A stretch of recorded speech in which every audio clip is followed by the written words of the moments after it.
Okay, symmetry scab. Good afternoon. Finish project ng symmetry scab. Ayan.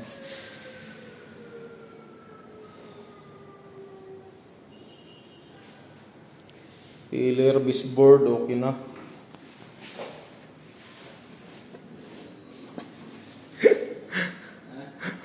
Ba't ayaw mong pakuha sa camera? Sealant. So, ito pala ay Unit B.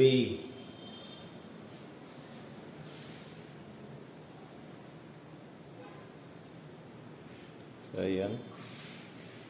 So, dako tayo sa Unit A.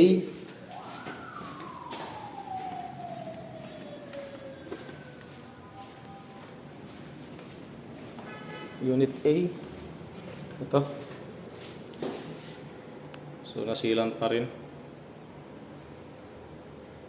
So, itong area na itong pasyan to hindi sinilant kasi gawa nung may wire pa dyan. Hindi namin alam kung saan nilusot. Abang yan sa sa Coblight. Para pag binaklas, madaling baklasin yan.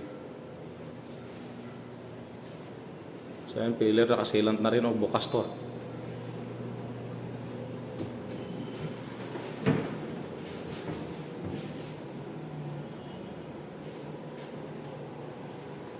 So ito, di rin sinisilan to pillar kasi gawa nung may wire pang nakabang dito rin.